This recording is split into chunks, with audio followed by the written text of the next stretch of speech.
कोई बहुत बड़ी साजिश है। शेर को उनकी नाक के नीचे से ऐसे निकाल के छुपा दिया है कि उनको कानो कान खबर नहीं। जितना अजीम रिश्ता उतनी अजीम कुर्बानी। वो जख्मी शेर हमारे साथ चीर फाड़ कर देगा। पापा चाहते मैं अपने हाथ खून से रोता। मेरी बेटी ने बेटा बन के कैसे मेरे दिल का पुलिस आ गया, उनके पास तुम्हारा अरेस्ट वारंट है। शेर अगर मर गया ना तो सारी प्रॉपर्टी पे फातिहा पढ़ लेना। अगर मारा नहीं और ठीक करके वापस भेज दिया तो फजर तुम्हें धोखा दे रही है या अपने बाप? अस्सलाम वालेकुम। फजर जब अपने बाप को बताएगी कि उसने शेर को मार डाला है तो वो बहुत खुश होगा और कहेगा कि मेरी बेटी ने एक बेटी होकर कैसे मेरे दिल को ठंडक पहुंचाई और मेरे दिल का दाग धोया है। दरअसल ये एक गेम होती है।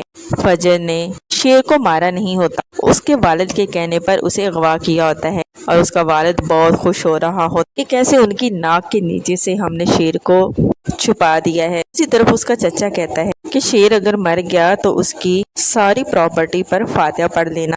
उसका कजन कहता है कि वो जख्मी शेर हमें चीर फाड़ कर रख देगा, क्योंकि उनको पता होता है कि अगर शेर बच गया तो वो इन लोगों को छोड़ेगा नहीं, क्योंकि वो इनके बाप का भी कातिल है और शेर को भी हर तरह की अजियत दी थी। क्या करेगा शेर? फजर का वालिद उसे छोड़ पाएगा या वो कैसे छूटेगा? जानने के लिए बने रहे चैनल के साथ। चैनल को कर दे सब्सक्राइब, बेल आइकन को जरूर प्रेस करें, लाइक शेयर जरूर करें, अपना कमेंट जरूर दीजिए। अल्लाह।